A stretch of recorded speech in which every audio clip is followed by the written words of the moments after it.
Nordicus. 우리가 아는 신화하고 북유럽 신화하고는 뭐가 다를까라는 거에 초점을 한번 맞춰 보겠습니다. 신화는 이야기죠. 이 신화가 17세기에 들어오면서 많이 북유럽 신화가 알려졌다고 해요.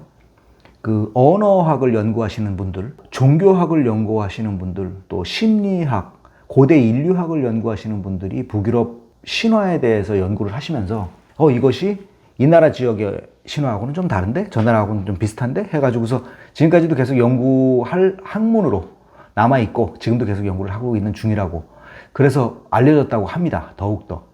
그래서 70년대에 들어오면서 제가 아주 너무나 좋아하던 돌아가신 할아버지인데, 스탠리를 비롯한 그 마블에서는 북유럽 신화를 꽁꽁 아껴두고 있었죠. 그래서 이제 어떤 에피소드마다 하나씩 엑스트라 같이 한 명씩을 이제 출연시켜가지고서 이야기를 만들다가 이제 다음 편에 조금 더 늘리고 해가지고 나중엔 이제 본격적인 이야기로 진행도 하곤 합니다. 이것이 13세기에 들어오면서 발음이 어려운데, 스투르로손이라는 그 당시에 아이슬란드 외교관이었는데, 이 사람이 북유럽 신화를 정리를 하면서 신에다라는 시인들을 위한 입문서로다가 만들어졌고요. 그 이후에 포에릭 에다라고, 시집 에다라고 그래가지고서 포에릭 에다라고서 발견했는데, 올드 에다라고 부르기도 합니다. 하지만 이것이 처음에는 노랫가사로 전해졌다고 해요. 그래서 북유럽의 노래들 속에서 구전되어 왔기 때문에 이것이 남아있는 그 증거들이 굉장히 없었습니다.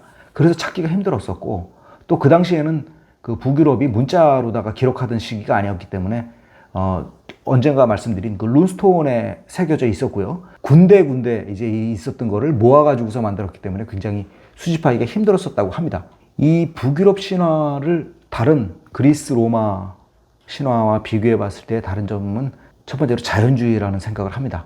이 나라가 그 세계 수라고 불리는 커다란 나무가 있는데, 이그드라실이라는 나무입니다. 그 이그드라실이라는 나무 안에 세 가지로 나뉘어 있습니다. 첫 번째는 신들이 살고 있는 나라가 있고요. 오스가르드가 있고, 중간에는 인간이 살고 있는 곳이 자리하고 있고요. 맨 밑에는 죽은 자들이 살고 있는 곳으로 나눠져 있습니다. 그 사이에 또 4가지 나라가 있어서 9가지의 세계로 이루어져 있다고 그래요.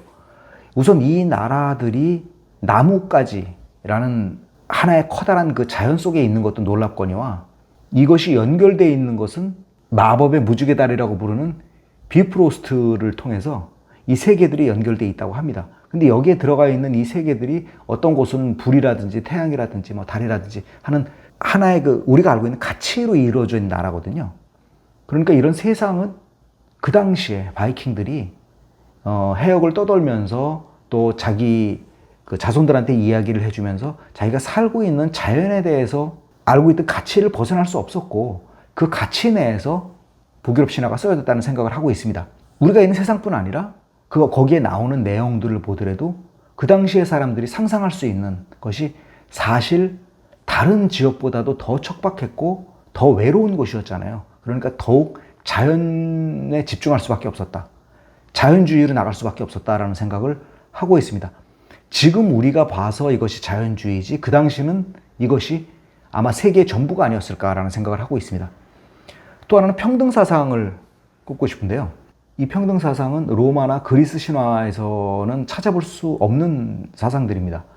우리가 알고 있는 그 신의 존재는 절대자의 존재고, 인간을 부리는 존재고, 벌을 주는 존재고, 상을 주는 존재로 나오지 인간과 동격인 존재로 나오지는 않습니다.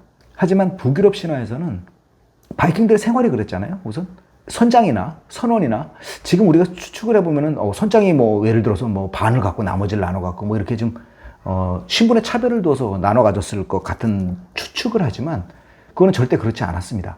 그것은 선장이나 일반 선원들이나 마찬가지로 그냥 머리수대로 나눠서 일로다가 계산을 해가지고서 자기 이익을 계산을 했고요.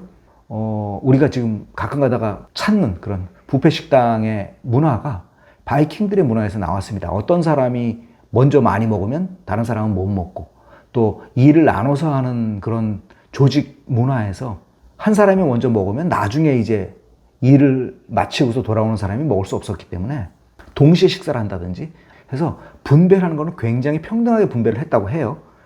그런 사상에서 북유럽 신화가 나왔기 때문에 북유럽 신화에 나오는 신들은 인간은 물론 벌 주고 인간보다 능력이 있고 마법을 부리고 전지전능한 모습으로 비춰지곤 합니다만 인간과 다르지 않습니다.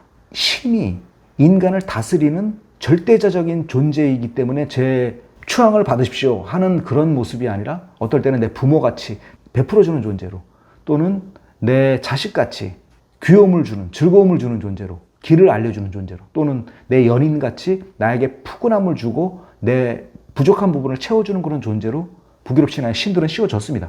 다른 신화보다는 조금 더 평등사상에 근거한 것이 아닌가. 그래서 그 근거에 대한 이유는 제가 바이킹의 문화 때문이라고 생각을 하고 있습니다. 같이 이어지는 얘기인데, 북유럽의 신들은 전지전능하거나 영생불사 같은 그런 존재가 아닙니다.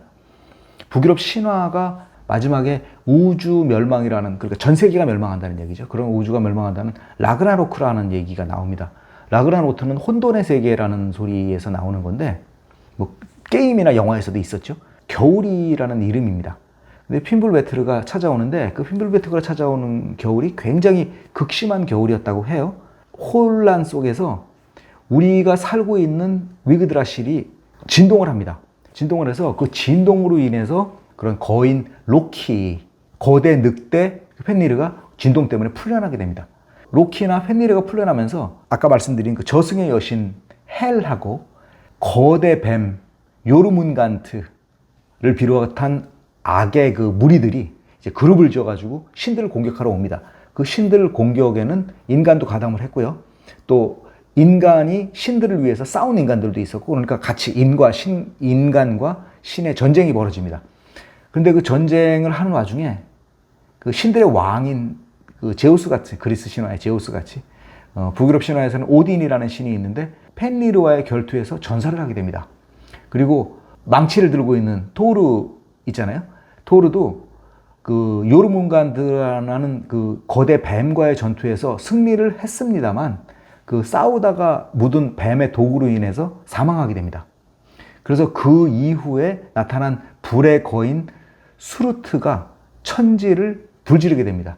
그래서 이 불로 인해서 인간 세상을 포함한, 저승을 포함한, 신들의 세상을 포함한 우리의 이그드라실이 멸망을 하게 되죠. 그러면은 이제 지구가 아니죠. 그 우리의 천지가 멸망을 했으니까 이게 끝나야 되는데, 그 멸망을 한 라그나로크 이후에 바다로부터 새로운 땅이 솟아나고 호드미미르 숲에 숨어있던 그 두 인간이 인류를 다시 번성시키는 그런 윤회적인 이야기로 다시 돌아가곤 합니다. 이 당시에, 이후에도 이야기는 나옵니다만, 종교라는 것이 물론 그 당시에 다른 유럽에서는 기독교가 일어나고 있었고, 또 이 이야기 나온 이후에는 이제 북유럽에도 기독교가 전파가 됩니다. 하지만 이 당시에도 어쩌면 유럽을 떠돌던 바이킹들이 기독교의 존재를 알고 있었을 수도 있습니다만, 생은 죽음으로부터 다시 시작해서 탄생으로 이어진다라는 그런 윤회사상을 믿고 있었다는 것이 좀 재밌고요. 또 신들이라 하더라도 전쟁을 하다가 죽을 수 있다. 또 신들의 자손이 다시 태어날 수 있다. 다시 살아날 수 있다 하는 신들마저도 우리 인간이 생각하는 생과 사와의 그 윤회에 같이 들어가 있다라는 점이 좀 다릅니다. 이 북유럽 신화는 인도 유럽 신화 중에 한 갈래가 아니었는가라는 생각을 하고 있습니다.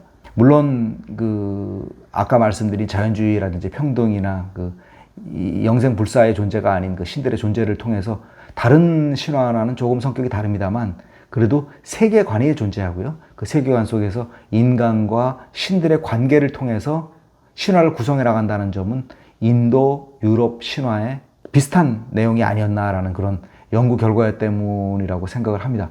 그 안에서 벌어지는 수많은 이야기들이 어떻게 이어지는가, 또 어떤 이야기들이 있는가는 여러분들이 너무 잘 아실 것 같고, 오늘은 세 가지 이야기를 통해서 어떻게 다른 신화들과 북유럽 신화가 다른가에 대해서 말씀을 드렸습니다. 감사합니다.